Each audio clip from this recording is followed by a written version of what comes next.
everybody. We're the Good Doctors of Abbey Research. I am Dr. Kristen. I'm Dr. Erin.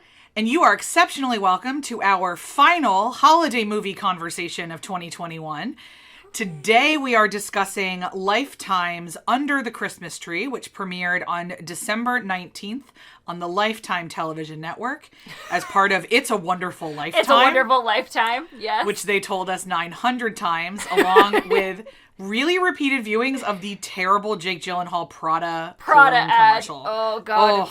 Oh. Like, there's a giant red moon, and he's sailing a ship. I don't know. And it's very obviously, like, a water tank. Like, it's very obviously, like, where Jack and Rose drowned in Titanic. Like, I'm just, buddy. So, good news for you. Unlike that commercial, we loved this movie. Oh, my gosh. So good. Absolute delight. We have a couple queries, but largely loved it. Really quick summary here. We have Alma, who had the most millennial hipster bangs I've ever seen in my life, who raises chickens and is about to take over her parents' Christmas paraphernalia company in the state of Maine. Mm-hmm. In the paraphernalia company's town, which is tiny, what was it called again? That I didn't write down. Camden. Thank you. Camden, there's a tree. The tree is like the center of their culture. It is a really big deal. It's around 4 million feet tall. It's a huge thing. Enter Charlie. Who works for the state of Maine and has been tasked with finding the gubernatorial Christmas tree. That's right, folks. You guessed it. She wants the magic Camden tree. Almost like, lol, JK, try again.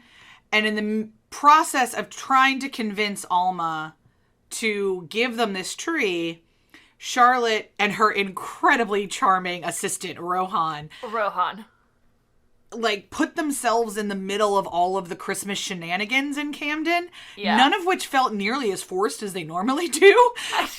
So that was charming. I don't know how they made a gingerbread competition feel authentic and not like a trope, but they did. I 100% buy that there are people who take it that seriously, because Peddler's Village near my house has a gingerbread competition every year. And I will attempt to text a photo to Eleanor so she can put up a couple right now, because they do not mess around. They do not play. I can see some of those people having, like, stretching exercises before they start construction. So, and craft vests. Craft vests. I loved the craft vest. So Charlie and Alma fall for each other. We get a kiss before the end of the movie for once. And then, of course, though, you know, the central conflict rears its ugly head. There's a misunderstanding. There's oh my gosh, what are we going to do? And then in the end, there's honesty and a happily ever after. Several really important points for this movie. One, these appear to be like actual humans and not automatrons, like so many of these movies are. They have emotions, they make sarcasm, these actors make acting choices. There were tears. I don't remember the last time I saw a holiday movie where there were tears. It was so... And the breakup was like an adulty thing. I know. Like, even the misunderstanding was adulty. Yeah. Like, it didn't feel completely contrived. It didn't, like, because they got over the contrived bit pretty quick. And it was like, well, actually, this still isn't going to work because I don't want to commute to Augusta. You know, whole nine. Yeah. I mean, because Camden does not exist, we cannot tell you the time difference between Camden and Augusta. But evidently assume it is too far for a long-distance relationship. We had matchmaking parents, which needs to be a bingo square, even though it's not currently, because it's one of just our favorite things. It will be next year. I've already added meddling parents to to next year's bingo. And I love that it was so quietly and casually queer. Like, in a way where it was like they told some of their coming out stories to each other in ways that, like, when I've been in friendships with queer folks, they've told them to me, like, as friends. Like, it isn't this big, like, let's sit down and talk about it like we're on Maury Povich. It's just like, you know what my sexual awakening was? White Christmas. Vera Allen and White Christmas. Vera Allen and White Christmas. You know, so it's like, and a lot of my straight friends always say New Kids on the Block. So, you know, we have these kind of conversations as elder millennials. And it all just felt really human. Yeah. And, like, you know, we chose this one because we're trying to highlight and have conversations about how these Christmas movies are handling diversity. And not just diversity, but inclusion, which is like the activation of diversity. Like, we're all diverse, but like inclusion means you're actually doing it. Yeah. Not just saying it. And so we chose this one because it's a gay love story between two lesbians. And it was really authentic, I thought. You know, neither Kristen nor I are lesbians, but we know a good many of them. And it just felt authentic in the telling of humanness. And one of the ways people are humans is same-sex relationships. And that is just life. And Alma's parents were hilarious about it, really meddling and excited about going, like, ooh, she's cute. Oh, yes, she is. But not in the way where, what was the one something we watched in Charleston that was terrible with the gay tropes. Oh, the Netflix one. We made it like single all the way. Oh my God. Y'all, we made it 10 minutes into that film. And we couldn't. And it was just so like, I've never had a gay child before, but honey, because you're gay. And like, it was just so over the top, in your face tropes, rather than just being, oh, well, this is my daughter and I love her regardless of who she loves. So it was beautiful for that. We get casual, like, ethnic diversity, although we don't really know Rohan's ethnicity, and he works for his mother, Sonal, who shows up at the end. They both visually appear, and name-wise would be Southeast Asian. Southeast Asian, yeah, but we don't know. We don't get a specific reference to that. There is a lady chef with dwarfism who's included in the gingerbread competition, Judging? almost as if humans with dwarfism exist in the world. What? She says sarcastically. Who knew this? So I think all of that stuff was really authentic. The relationship between her parents was believable. The relationship Alma had with her parents was believable. We get some really lovely stories from childhood for both of them. The things that, the only point I had about Alma and Charlie was I felt like they leaned a little too heavily on the lesbian clothing stereotypes. Fair. But like, also, like, stereotypes yes and are no. Stereotypes for a reason, but like on their date, they both wore like rolled up jeans and like big jack boots. And I felt like that was more of a main stereotype. It could be a main stereotype. That's true, but that was the one part I was like, what are we playing into here? It could be the main stereotype. You could be right about that. I loved the beginning where Alma was like, you want my tree, but it's the state of Maine. Like, there are other trees. Yeah. I also loved, like, when they kind of, like, Alma totally fumbled her first conversation with Charlie, and then Charlie checked her out walking away, and Alma was like,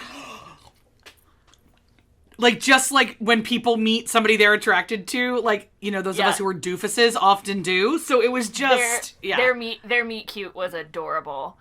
Absolutely adorable. Absolutely adorable. So that was the one thing. The other two things that didn't make a whole lot of sense to me was, one, why we had to have the plot point that Charlie was a tree whisperer. That kind of came out of nowhere. But I did love the way they lined it, where it's like, I'm a tree whisperer and you're a Christmas whisperer. I liked that. It was so corny, but it was adorable. Yeah. But I was just like, she could have just been looking for a Christmas tree, like, for the governor. Who Full knows? stop. But it had to speak to her. She had to have this whole, like, history with trees and drones and all these things, so that then, conveniently, there's a reforestation project in Camden that is looking for an executive director. Which was a lovely, neat little bow tied into it. So there was that was perplexing to me. But I would say the most perplexing thing in this delightful, delightful film was the inclusion and emphasis on the song Auld Lang Syne.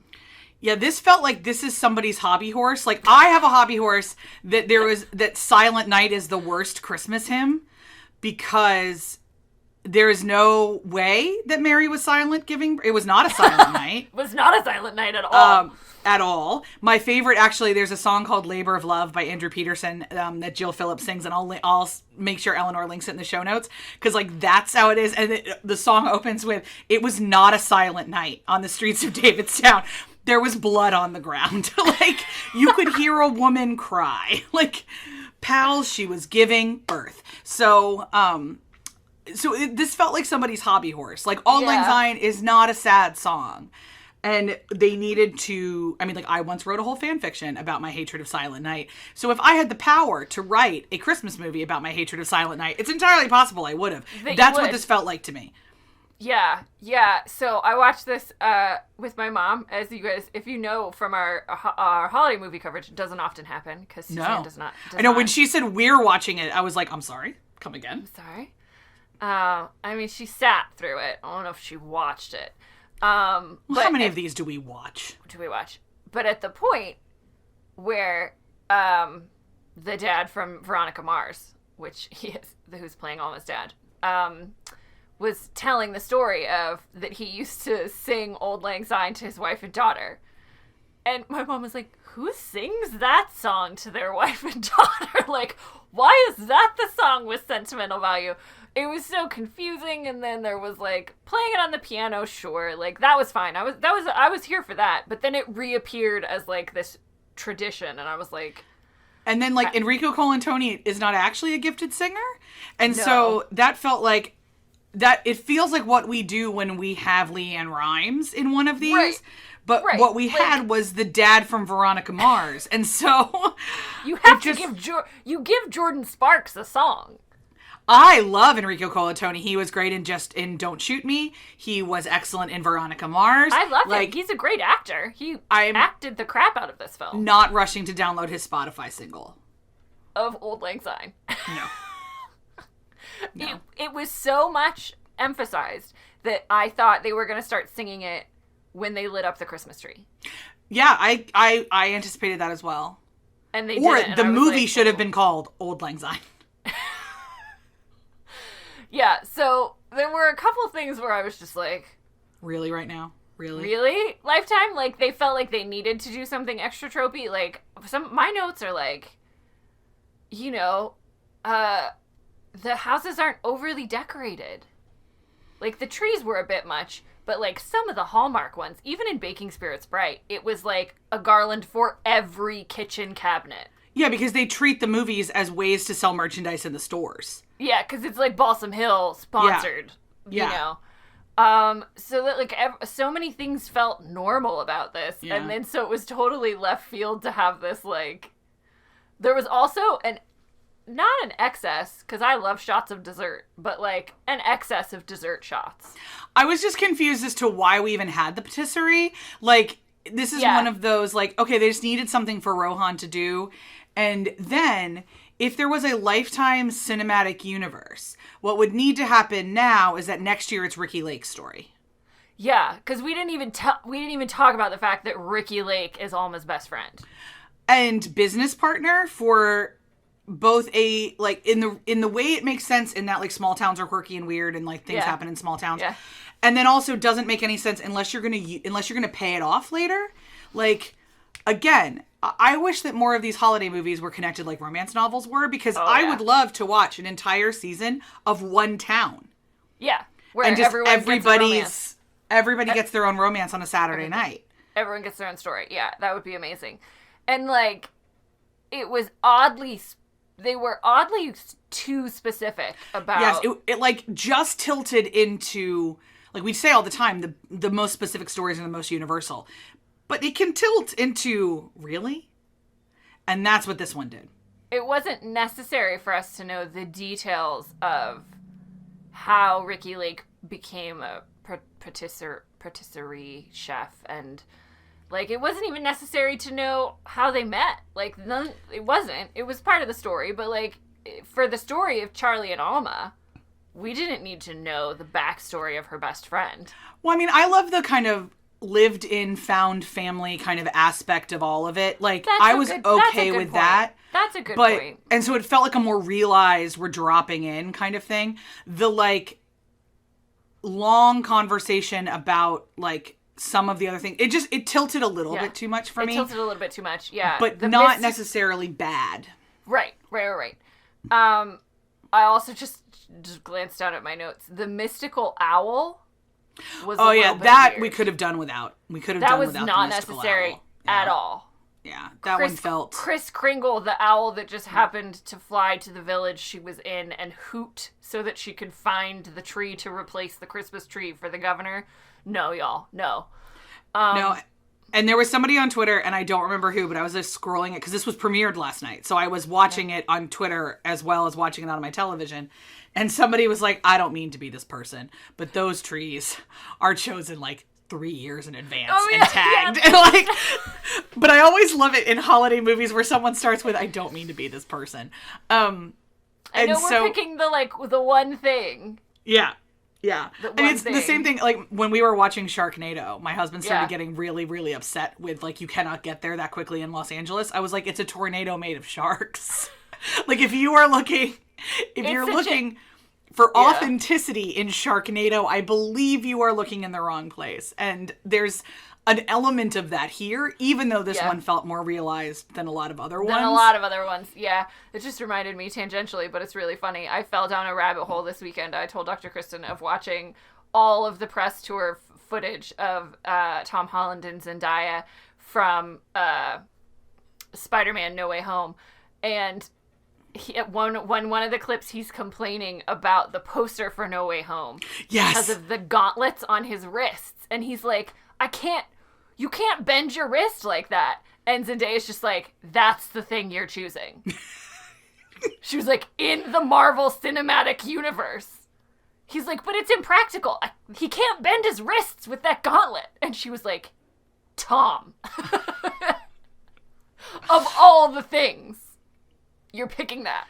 This movie is literally about splitting open the multiverse, and we're talking about got it, no problem, okay? Love the dedication. My wrists can't bend to do the but so it's human to kind of do that. But yeah, I was like, oh yeah, I don't mean to be this person, but those trees are chosen years in advance. So speaking of tropes though, how'd we do on bingo? Yes, I have the bingo up here, and I am looking. We definitely had Christmas songs. We had decorating or putting up. We didn't have an interrupted first kiss. No, that one's not working. Single parent storyline. No. Holiday festival. I don't think we got bingo. I don't think we did. So that tracks this year that the movies we didn't care for got bingo, and the movies we do didn't. Yeah, because I'm looking like first kiss was not in the last scene. It wasn't set or filmed in a foreign location. Yeah, we did not get bingo. No, close, very close. Especially with the middle row, because we had holiday gingerbread house baking, spirit of Christmas plot point, sort of, free square, and diverse lead. But the first kiss was not in the last scene. Lifetime. It was not. Lifetime blowing up our bingo sheet. But yes. We're going to have to step up our trope dedication for next Christmas. I know. We both did not have the time nor inclination to change the bingo card, but we've already made changes for 2022. So we're going to have to consider what they're throwing at us for next year. And I was realizing too, we're going to have to cover a lot more next year because we already dipped back into the podcast one. So next year's going to... We don't have any more vaults. We don't have any more vault ones. So I'm like, okay, we're going to have to watch a lot more holiday ones next year. So thank goodness that we have Lifetime and 2 Hallmark channels and Netflix, and keep making them, friends. Keep making them. Keep churning them out, please. Yeah. Because there was a Hanukkah one we didn't cover. Hallmark is doing one Hanukkah one. Well, I mean, sure. My Kingdom for a Kwanzaa one, Hallmark, do it. God, I'll love a Diwali one. Could we get a Diwali? That would be amazing. Diwali? It's a festival of lights. Do it all. That would be so fun. Teach us all about those traditions. And I'll say, just if you are somebody who has enjoyed this particular coverage and you would like us to do some of the other kind of like seasonal stuff, let us know. We are never averse to talking about joy versus opioid addiction. So, like, let us know. If you want us to cover Valentine's month, I mean, Hallmark does literally every season. We could do wedding season in May holiday. And June. They do the summer ones. There's lots of options here. They do like spring, though, the spring ones. The spring fling. I do draw the line at talking about When Calls the Heart, though. So just so you're aware, that is a hard limit for me. I'm not doing a TV show. We're not doing When Calls the Heart. Mm-mm. No. But we are happy to dip into the Happily Ever After oeuvre after Christmas. So let us know if you would like us to do that. Yeah. In the meantime, I believe that's all we have to say on Under the Christmas Tree. It is. If you haven't watched the film and you've caught our coverage, please go back and find it on the on demand. It's delightful. 2 hours of your time. All the stuff we picked at it were just little things that kind of I loved it so much that they didn't like upset me. I just giggled mostly. Largely. I was like, this owl is ridiculous, and giggled, but I wasn't like, oh, this is stupid. So. We vote for it. It gets the thumbs up from us. And thus concludes our holiday coverage for 2021.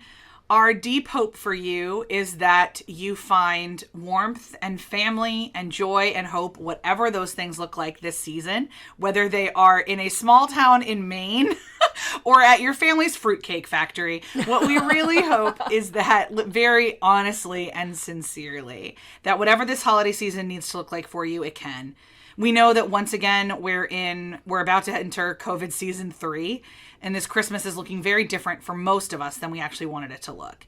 So from our hearts and houses and families to yours, we hope that you can find rest and joy and hope in some way, shape, or form in this holiday season. And we will see you in 2022. Take care, everybody.